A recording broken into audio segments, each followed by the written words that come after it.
Texas State's annual part-time and summer job fair took place on campus last week. From summer camps to sales and marketing opportunities, the job fair had a variety of employers searching for workers who, for the most part, have one thing in common. The main thing that we're looking for are individuals that are passionate about helping people. So we're looking for people that are passionate about others, want to be involved in the community, want to help their neighbor, and really want to work together to see our country moving forward again. For those who may find the job search to be a bit overwhelming, Texas State's Career Services can help. If you're a student that's still looking for something to do this summer, the main thing is to really build awareness of all the different opportunities that are actually still available. First thing you want to do is utilize our own job board we call Jobs for Cats. Jobs for Cats is an online job board available to students. You can find it on the Career Services webpage. It features opportunities both on and off campus. Another resource is an app called Career Fair Plus, which lists details about the upcoming career fairs. The app that we had was really helpful. Like, it tells you where the booths are and like what companies are going to be here, so it was a little bit easier to come in being prepared. And if you were unable to make this career fair, no worries. The Career Services have plenty of other events available to Texas State students for the rest of the semester. For Bobcat Update, I'm Catherine Clunch.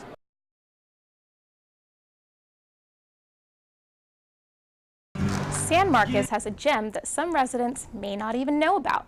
Dick's Classic Garage is a road trip from the past. It's full of many classic cars from Chevys to Fords and many cars whose companies don't exist anymore. Dick Burdick, a 5-time Great American Race champion and former San Marcos resident, started the collection as a hobby and soon had more than 300 cars in his collection. In 2009, he started a museum so people who share his love for classic cars could experience them too. Dick sadly passed away in February. You can find Dick's Classic Garage at 120 Stagecoach Trail.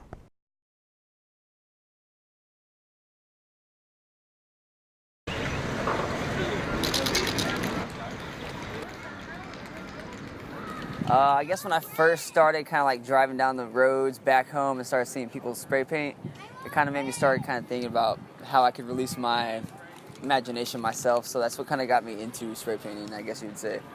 I had a big wall in my garage, so I guess that was always practice. And then after that, it was, I guess, moving here to Castle Hill and on so from there. Yeah, I think I first found out about Castle Hill from my buddy Robert. Which he kind of brought to my attention, so that's when we kind of explored here. I mean, starting out, there wasn't as many people here as you see here today. It started out real small, like a lot of the local artists started here. And, you know, you come out here and see 4 or 5 different local artists doing their pieces. So I feel like the fact they gave us Castle Hill gave us a place to spray paint and to like release, I guess, our creativity and experiment a little bit. It's kind of like a little game out there with other street artists. You know, they're trying to get their name up as high as they possibly can, and if you cover it up, it's kind of like stomping their name out and kind of saying, hey, you know, I'm here to send this message, and this is who I am. I guess the bad thing is about that is that everybody come here and does it now, so it's like you see the great art that was on the wall get covered up by something that isn't as good, you know what I mean?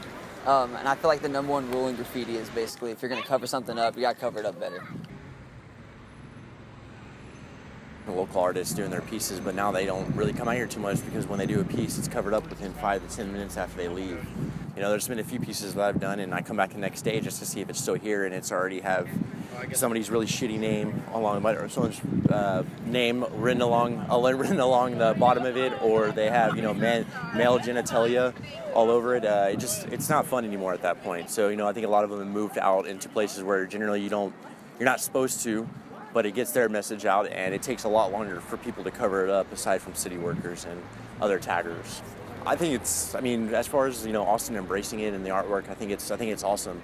Like, I've noticed that it's taking a little bit longer. Some of the better pieces, it's taking a lot longer for them to cover it up because a lot of people don't want to cover it up because, you know, somebody's done a really cool giraffe sent by Lamar, or somebody's done a really awesome elephant.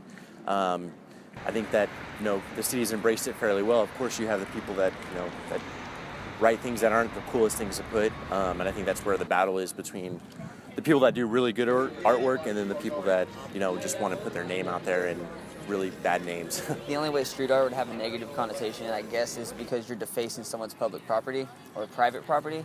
I feel like if you I guess there's definitely not a private property. Like, private property is something that you don't want to cross the line to. I feel like that's getting to the point where it's vandalism.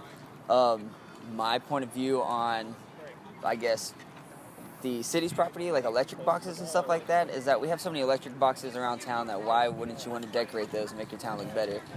You know what I mean? So there's certain limits that street art could be beneficial, and it could be, you know what I mean, resentful of that too. Street art is going to be an expensive hobby. Once you get into it a little bit more, experiment and expand your pieces. Once you start kind of layering your pieces up to the point where you have backgrounds, front rounds, and accents, that's when you're going to start, you know what I mean, spending a little bit more money. You got caps you're going to be following up, you know what I mean, that you're going to be lining up with because they're going to get clogged up. So eventually over time it does cost a little money, but there's more expensive hobbies out there. I guess if you're not browsing online for caps or anything, I would be going to get most of my street art from Spray TX, which is a local, I guess a local paint dispensary here in Austin, like specialized for graffiti. If all else fails, I guess I'll be going to a Planet K or something just to find good cans. Everywhere that's not what it's for. It's for, you know, people that feel like they're being maybe repressed in a way. It's their form to show that, hey, you know, this is an important message that I want to let people know about, because it's a form of expression. It's how you get your message out to the world and what you feel about it.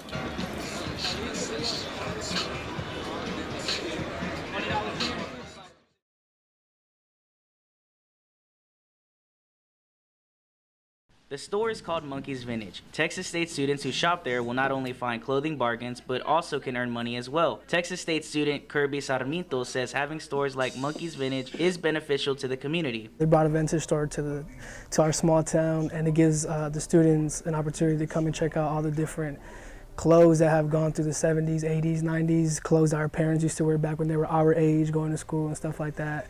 Darius Mason says the store adds to the city's culture. It's just the experience for the culture. There's not really a culture-based Texas State, so this is pretty much one thing that I could share from Dallas and from here.